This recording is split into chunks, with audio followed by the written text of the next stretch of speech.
We're transmitting our ship's logs, crew reports, and navigational records to you now.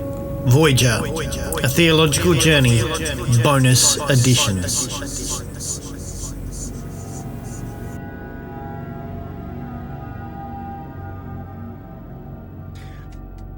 Welcome, Patreons, and greetings from your Voyager crew, having journeyed through 41 episodes of Voyager so far into Season 1 and then Season 2. We thought it would be great to just take a moment, build a pile of stones to mark the journey so far and explore our insights primarily into Season 2, but also reaching back into Season 1. Look at some highlights, some lowlights, some most improved characters and other bits and pieces. So sit back, relax and enjoy as we open up the book of Voyager and explore all that has happened. Elizabeth, Lindsay, what kinds of highlights do we want to start with first of the season as we think back on Season 2? Look, I think for me, Will, the highlight is actually seeing the development of the series. I think, when we were looking at Season 1, there were some episodes that I really enjoyed and others that were kind of, and others that were really, quite on the nose. And in Season 2, I feel like they're starting to hit their stride, which isn't to say that every episode is necessarily equally enjoyable, but certainly I find myself looking back at the last half dozen or so and thinking, they've all been good in one way or another. I think they're really starting to hit their straps, and that for me is the highlight of Season 2. It's becoming Voyager as I remember it as a whole thing. I agree, Lindsay. I think the difference between Season 1 and 2 is quite noticeable. The actors have all settled into their roles. I feel that there's a better synergy between them all, and scenes and characters have become better done and more plausible and believable when I'm watching them. I also like the development of characters. Some of them were quite caricatured or one-dimensional, I thought, in the first season, and we're now seeing other nuances and sides to them, and that's being developed as we go on, and I've enjoyed watching that, so that's been a highlight for me. It certainly has been an improvement in the writing, and this is a really interesting time in the history of Star Trek and the way that science fiction series are written. We live in an age today, as we've discussed before, where science fiction is an ongoing thing. And if you watch Discovery and Picard today, then what you'll see is that just about every episode is a to be continued. But at this stage, we're still in this episodic understanding that, a crisis happens in the first moments. The crew has to work out how to deal with that crisis. They deal with the crisis about 40 minutes in, and in 5 minutes, everyone has a laugh and we get to go on. And we never speak about the problems we faced before ever again. There's very little ongoing continuity. I'm watching this Voyager and the evolution of the writing style, starting to see that continuity starting to happen. And we're starting to see a number of characters like Dr. Pell and others appearing in more than one episode and returning to us, which I'm loving as part of the growth of science fiction series. Yeah, that difference between the sort of overarching arc approach and the sort of episodic, each one, a little capsule on its own. It's an interesting dynamic, isn't it? And just to bring in another property, I've been listening to some podcasts recently about Doctor Who, given that we've just started a new season of Doctor Who, and it seems like this current season is very much structured as a 6-episode arc. A serialized thing, which is much more like the Doctor Who of the past, where, early Doctor Who, it was very much that serialized thing through the season. And then we've come through a time when it was much more episode by episode. And now, it seems like we're going to try the arc thing again. So it's fascinating how different properties swing backwards and forwards between those two things. And certainly we're seeing bits of both of that in Voyager. Yes, I note looking at the Memory Alpha fandom sort of synopsis site where I get the episodes from to look at, that there's a lot of cliffhangers coming up now, that they're more and more ending a season with part one and starting the next season with part two of a cliffhanger. So I'm assuming that that's picking up, that you've got to come back and watch it because you're waiting in suspense to see what's happened. And we didn't do that with the end of season 1 to season 2 in Voyager. We had the episode which was the one where they were actually trying to work out how to deal with the lower decks type crew, the learning curve episode, which then followed on the next year with the 37s. So the two were actually completely disconnected from each other. Yeah. So this is a shift by doing a to be continued at the end and leaving our crew marooned in exile on the planet that they're on is a very different kind of way to end the season. And maybe it's actually a reflection of the kind of development we're talking about, where, as we've said, we're getting to know the characters more and getting to understand who they are. And I think getting to enjoy them more and have a loyalty about them. So, we want to see, do they get rescued? Whereas maybe that kind of cliffhanger at the end of season 1, people would say, oh, well, I don't really care that much. And it might be an opportunity to turn off rather than, if you've come to enjoy these characters, you definitely want to come back and see if they get rescued. Well, turn off or terminate, depending on what you thought of the first season. It would give you that space to say, well, we didn't think much of that. We've only got 4 viewers, so let's not bother. But, yeah, I think that's right, Lindsay. I think we've gotten fond of people and we've enjoyed watching people develop, and now we're interested in their fate and what's going to happen to them. So who have you enjoyed the development of? Who's been your most improved character, Elizabeth? I think most improved would have to go to Tom. I think that he's not as one-dimensional, as obnoxious as he was. He's got more sides to his character that I think are developing into something that's worthwhile. The other is the development of the character of the Doctor. Not that I thought he was bad. I've always liked the Doctor, but he, again, is being fleshed out, if you can flesh out a holographic character. And, he's got more sides to his character, and he's really come into his own in terms of his strategies and his thinking, and he's more included, I think, in decision-making of the crew and things now. We're seeing more of him. So I would vote those two, I think. I've really enjoyed the development of B'Elanna Torres. It seems like only yesterday she was breaking Lieutenant Carey's nose. So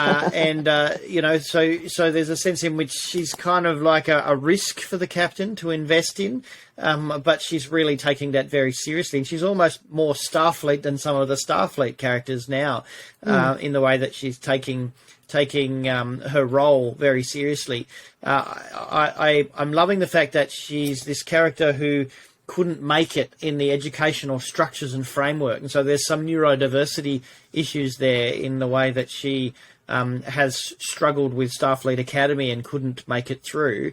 But actually here in the field where it matters, she's actually able to practically put into place a whole range of skills. And I love the fact that that's coming about because the people who are above her in the rank structure believe in her and give her opportunities to succeed and fail, which is fabulous.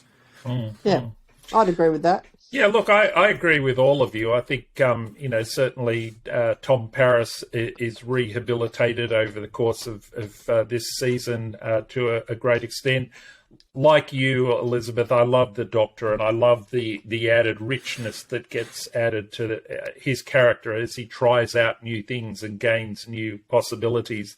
I think maybe the other thing that I'd mention, though, to be a bit different is Neelix.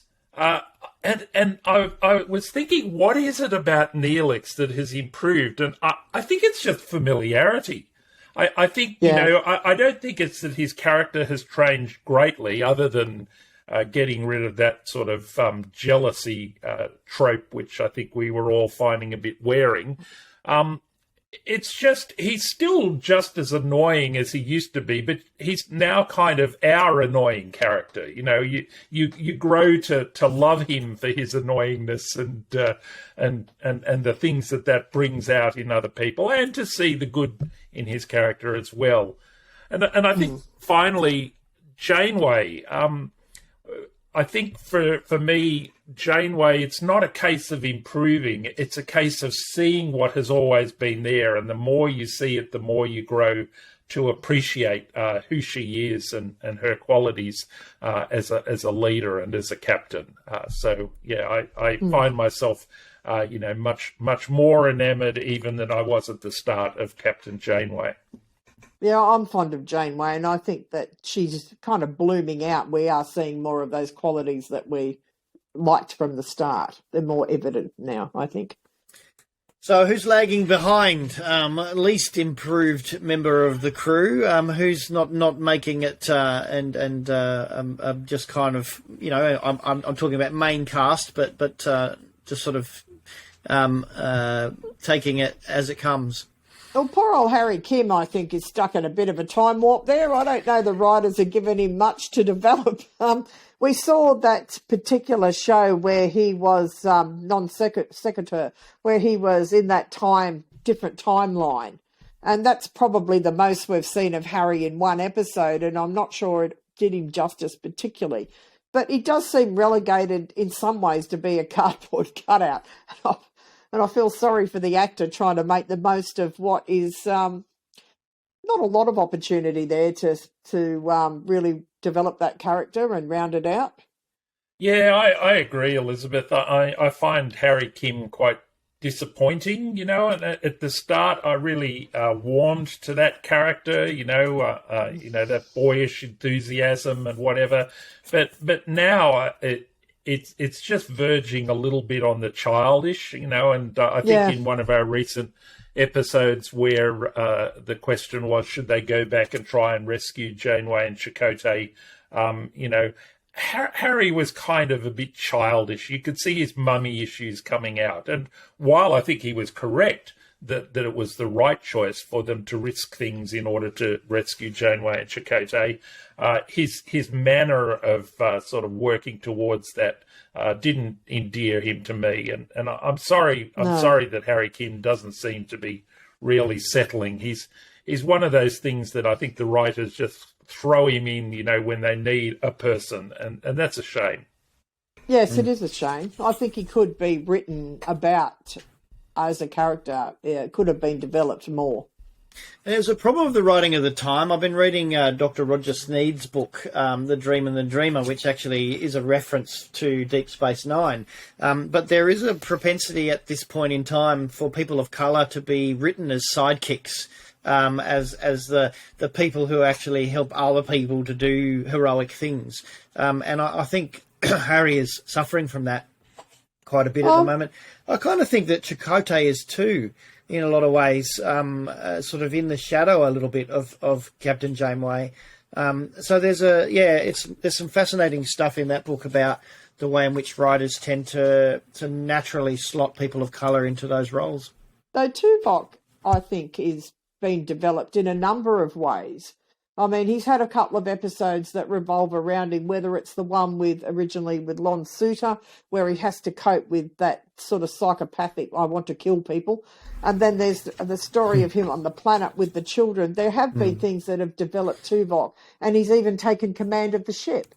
So I don't think, where that theory may be generally true, I don't know it's being played out with that character in Voyager. Tuvok does get to play the alien card, though, so that makes him sort of superhuman in some ways by being an alien. But yeah, I hear what you're saying. Yeah.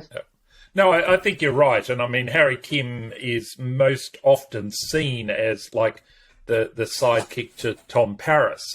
Yes. And I guess they're meant to be more of a partnership, but it is Paris that has the I think, more interesting personality and tends to drive that little couple in terms of how they relate. So, yeah, poor old Harry, I think, is my least improved or whatever. I think we're all in agreement there. Yeah. Before the fans jump in, the Patreons jump in and actually say, oh, you're giving Harry Kim too hard a time, we are limiting ourselves to talking about the series so far, 1 and 2.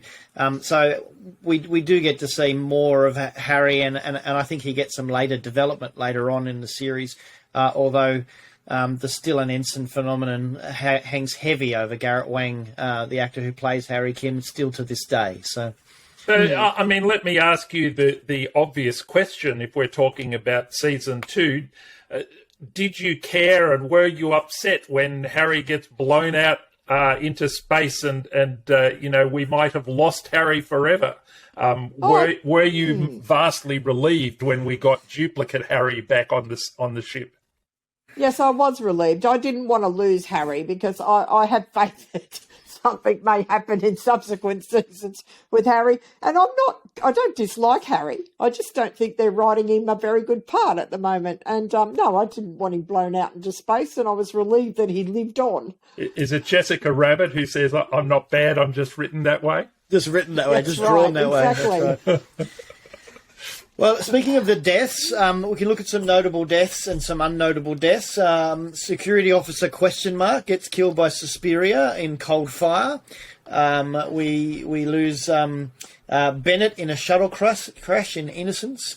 Darwin is killed by Suter. We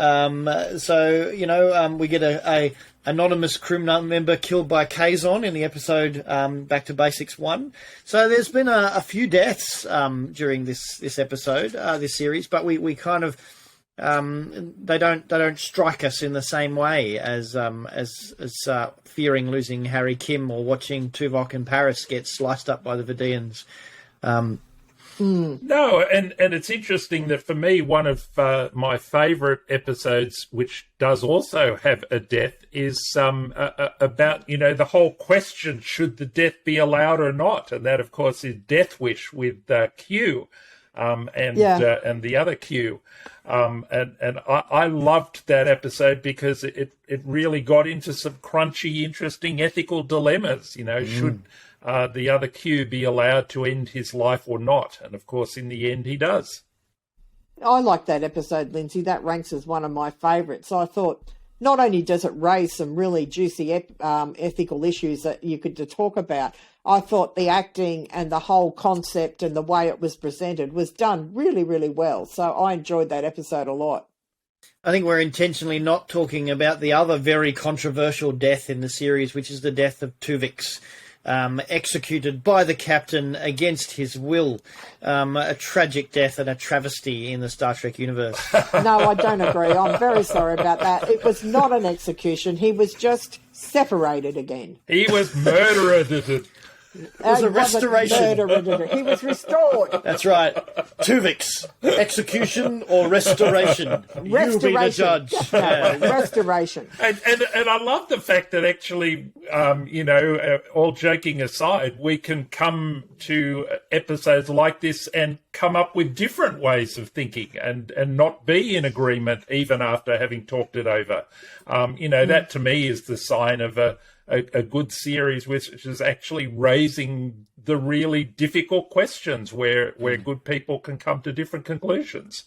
Yeah, that's right. And I think that shows it's good writing too, when you can come to different conclusions, that it isn't black and white, that it does require interpretation, which will depend on your points of view in various arenas and what your life experience is. And that's, to me, the sign of it's been done very well. There have been many 3 a.m. conversations with a scotch in hand over some of the issues that have been raised in Season 2. We've covered the deaths. What about the births? We've got a couple of births that have actually occurred during, not to mention the birth of Tuvix, which we've just had, although we might actually say that was an accident.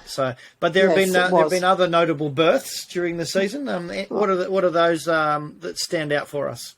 Oh, we've got 2 babies being born. One is Naomi Wildman, and that was born under very difficult circumstances. And again, one dies and one survives when you've got the 2 voyages. And then we've got the birth of Seska's child, which I'm not sure, is that cause for celebration? The jury's out on that one, I think. I don't know if it is. Oh, come on. It's the birth of a child. It's always a cause for celebration, as Chakotay's father tells us. Come on. Regardless of the parents. context. Look at its parents. What hope has this child got? You know, it's got Marge Culler and Seska as parents. Good grief. You're assuming that it's Marge Culler. I know it's Marge Culler. Of course it's Marge Culler. It's not going to make any sense if it's not Marge Culler. And besides, she's been having relationships with Marge Culler. She hasn't had any with Chakotay except this alleged stealing of his alleged DNA, which she allegedly used to impregnate herself. Too many ifs there, Lindsay. Okay. So I guess the other non-birth that came up was Kes, where she came early into her fertile period for whatever reason, and so was then left with the question: do I want to actually act on this if it's the only time it happens in my life, which was her original assumption? And do I want to become a parent, even though I'm only 1 year old, 2 year old? I can't remember. 2 year old, I think she is. Yeah. So yeah, that was a will they, won't they, and will she do it with Neelix? Will he be the father? Is he happy about that? That was an interesting episode about choice and procreation. And it's interesting how they both changed their mind. She decides not to, and he decides he wants to be a father. So there was that movement through the episode that was quite interesting. Yeah. We've got a couple of pseudo-births as well, with Seska in some ways being reborn and sort of coming into her own and discovering what it means for her to actually discover about who she really is. And the Doctor, Gris Grendrick Smallus is kind of born or reborn in these episodes. Named. Yeah. I don't know it's a birth, but he does give himself a name. And then another a real birth, although not of a sentient. Well, no, actually it might be sentient, but there's the one where Neelix and Tom Paris are on the planet and have to sort of nurse the little baby alien chick thing, before the parent comes. So I don't know if they're sentient or not, but it's an interesting birth narrative that bonds those two after their jealousy over Kes.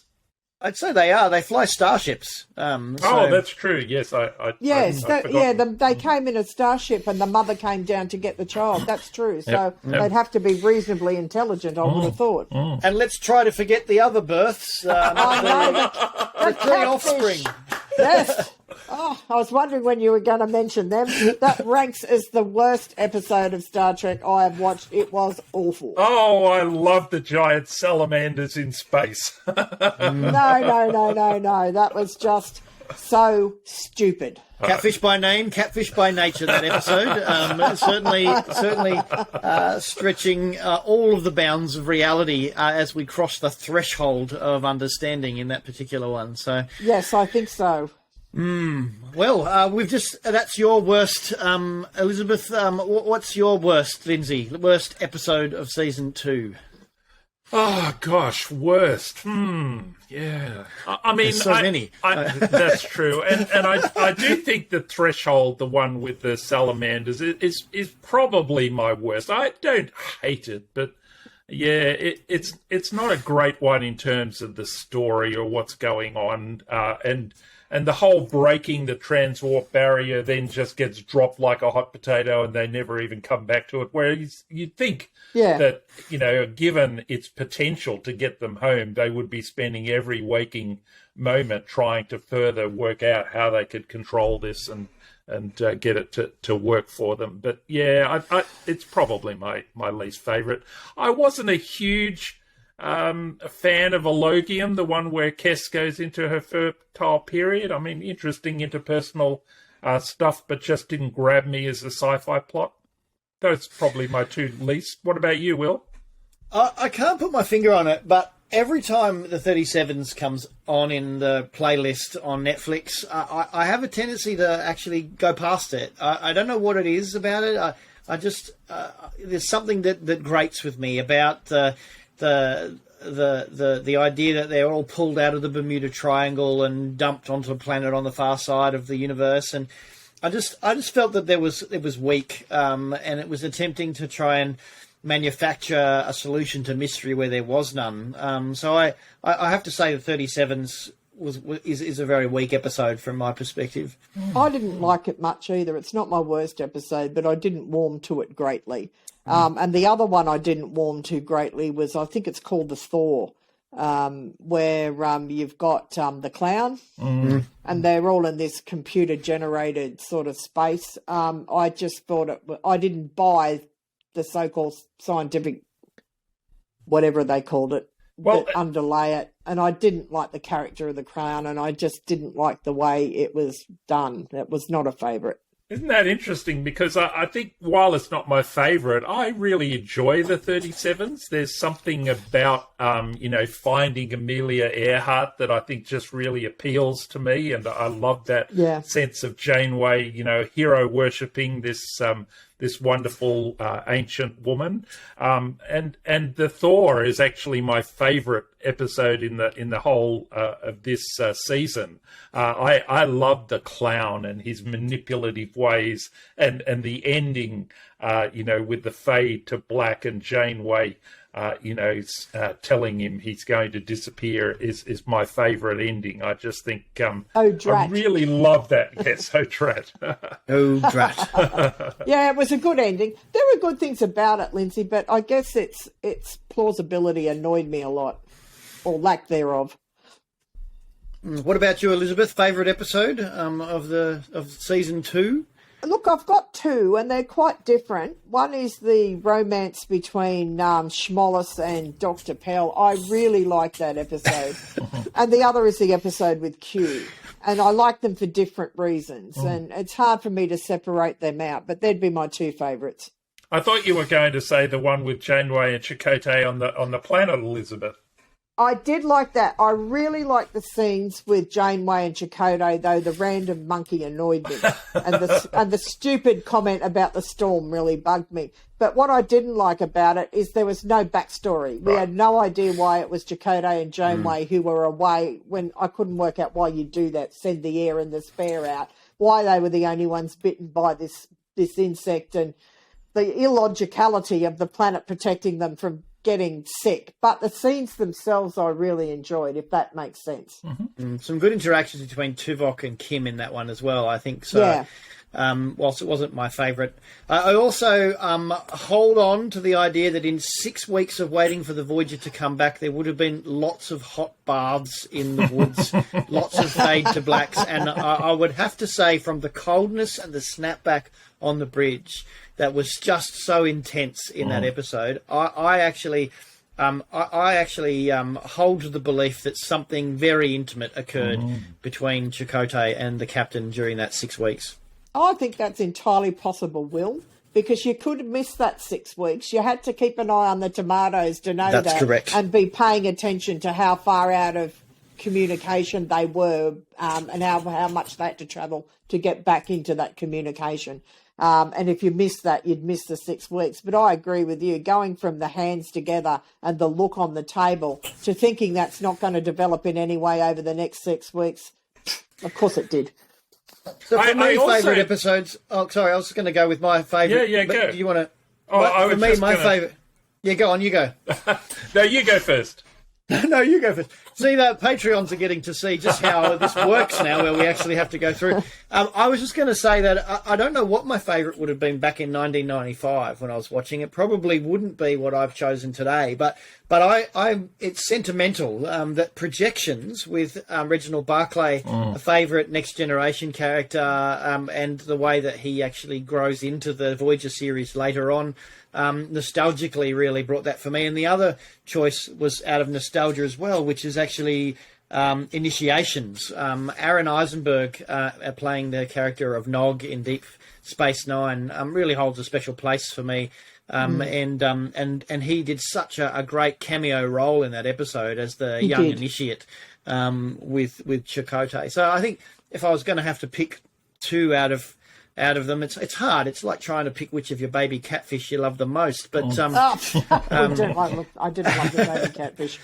but I would go with those two. But go on, Lindsay. What were you going to say? Look, I mean, it's interesting because what I was going to say is that as well as the ones I've mentioned, I really enjoy the theme of artificial intelligence being explored in a whole lot of different ways. And so projections is one where that's done through the Doctor and his, not being sure, is he real, is he not real? And then, although they had a lot of similarities, I did enjoy the two B'Elanna ones, Prototype and Dreadnought, each of which is B'Elanna engaging with an artificial intelligence that turns out to be somewhat sinister. And I like those explorations of that particular theme. That missile, Dreadnought, I mean, I really end up disliking that missile. I mean, I thought the episode was well done, but it was not a nice missile at all. I did enjoy the interplay between the Cardassian voice and the B'Elanna voice, and the way they kind of were almost dueling each other with their entries, which was quite fun. Yep. But it was such a sneaky artificial intelligence. I was surprised at its ability to be so deceptive. But the thing with Dreadnought was that you knew that it was bad the whole way through. Like it was a weapon. Whereas the interesting thing with Prototype was that it was much more the traditional science fiction thing where you think maybe it's good, and then there's a sort of a turn, and you see that the robot is actually evil and going to kill us all. Yes, that's right. Well, I think we've kind of covered highs and lows and ins and outs and backs and forths. Being that this is a theological podcast, let's have a talk about some of our favourite theological themes that have actually come out and some of our connections with text and context there. I think for me the big theme is one of exile. They're clearly in exile from their homeland. They're trying to get back to their homeland. There's a touch of the wilderness thrown in as well, because as they traverse across the wilderness of space, but I think that's a strong biblical theme, and it comes up in so many of our texts, and it seems to me that's a really strong theme here about being in exile. And it's interesting because I think you're quite right that theme is very to the fore, and there's a tension in that between, are they, sort of second Isaiah, flattening the hills and raising up the low places and just charging straight back across the desert to get home?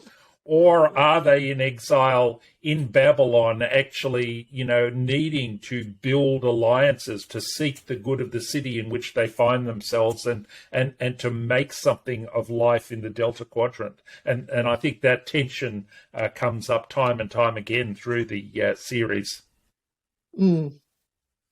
By the nebulas of the Delta Quadrant, we lay down and wept. Can we sing the Federation's song in a strange galaxy?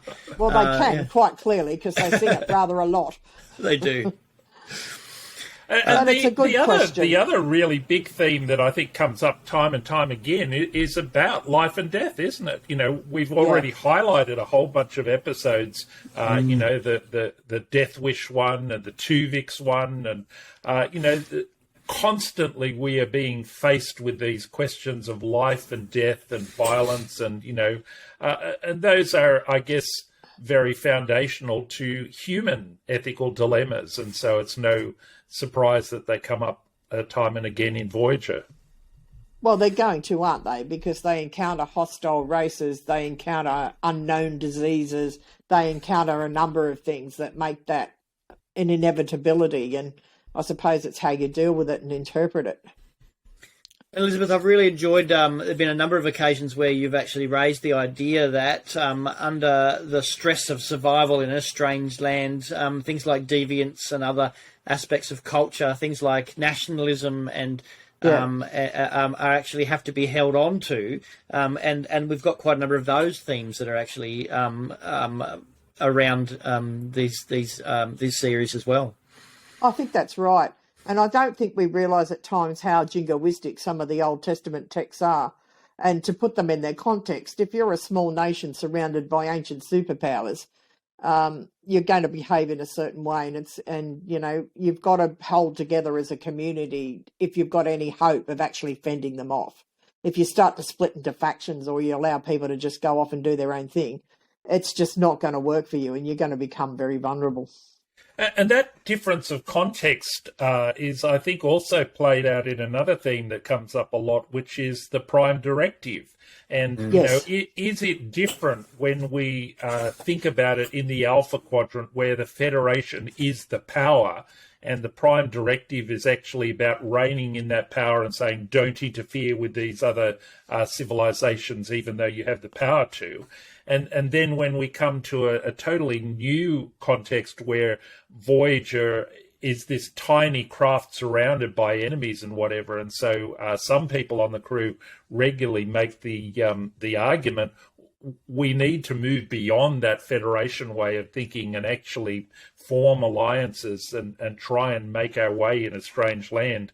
And the Prime Directive becomes a hindrance to actually how they might be able to help and therefore gain help. I think that's a fair comment, actually, because they're not the superpower in this Delta Quadrant, and the Prime Directive in some ways doesn't serve them well. So I think that's a valid interpretation. We criticise them a lot for, sticking their nose in everywhere and doing their That's scientific right. discovery and withholding technology. But the reality is they could be more scientific. They could be searching more. They could be giving away technology to anyone they meet. So in some ways they are quite conservative and restricted in the way they have behaved. And have really thought carefully about their course and direction, and what things they will look at and what things they won't look at. And we see that later on when we encounter other ships that have been pulled into the Delta Quadrant by the same phenomenon or phenomenons like this, and they make decisions to engage and to build houses and plant crops and put down roots in this part of the galaxy. And do the Jeremiah thing, take wives. Take wives for your sons, plant vineyards, plant trees, be faithful to the city. I think the other thing that we see, which I find interesting, is, that human bias towards liking the people that we know. And so it was interesting, even just in the very last episode we watched together, that, the Talaxians seem to have now moved into this camp of people we happily ally with and do stuff with and expect help from and presumably give help to, because we like Neelix and he's part of our crew, whereas there are other races that, we still have this very standoffish thing, and even if they might be benign and willing to help us and whatever, we stand off, we don't want to share, we don't want to trade. I'm not sure that's so much that we don't want to share and trade as a function of the script writing, because when they do make friends with people, we move on. They just keep chortling through the Delta Quadrant, and it's like that encounter with that race has never happened. I can't remember the episode, but Janeway's talking to this group that they helped save. They were prepared to sacrifice their ship for them. And they say, you'll have to come down and see us on the planet. And she said, I'll look forward to it. Well, that never happens. It just disappears. Yep. So I think some of that non-engagement is actually a function of the script rather than a function of the actual crew's decision, if you can see what I'm saying. Yeah, I do. And I can see that you're going to be really heartbroken when we move on and move out of their area and don't have anything to do with the Vidians and the Kazon anymore. No, I will not be heartbroken. We don't have anything to do with the Kazon and Vidians. They are most unattractive people, really, they are. Well, we have many other races, both known and unknown to us, to encounter as we travel through the Delta Quadrant. We'll certainly be coming into contact with the Borg into the future, and a number of other races, which I didn't realise until just recently how much I'd love to hate them as they became a huge part of Voyager's life going forward. Absolutely. I mean, it's hard to imagine now that we're only one season away from that wonderful Scorpion Part 1 and Part 2, and the introduction of a new crew member, and Species 8472, the nemesis even of the Borg. Oh, I'm getting so excited. Well, I've got a lot to look forward to, haven't I? And that amazing Hunter Trophy race, what were they called again? The yes. I can't remember what they're called, but they'll come to us. Yep. But yes, there are quite a number of really well thought out and fleshed out species that we run up against again and again. The into the Hirogen. future. The Hirogen, that's correct. Yeah. Yep. Alrighty. Well, look, I think we've actually covered a really good look at the season as it has stood so far. Thanks to our Patreons for your support and the way in which you've continued to support us. And don't forget our Patreon challenge that you'll hear about in next week's episode of Voyager. So don't forget to remember that. There's a bit of a temporal anomaly there.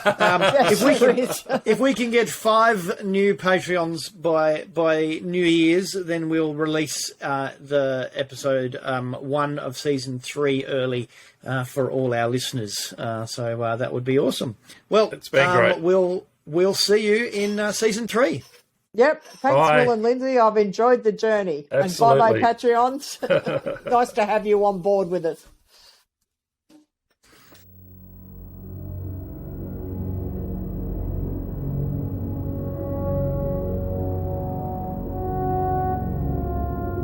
We're transmitting our ship's logs, crew reports, and navigational records to you now. Voyager, a theological journey, bonus edition.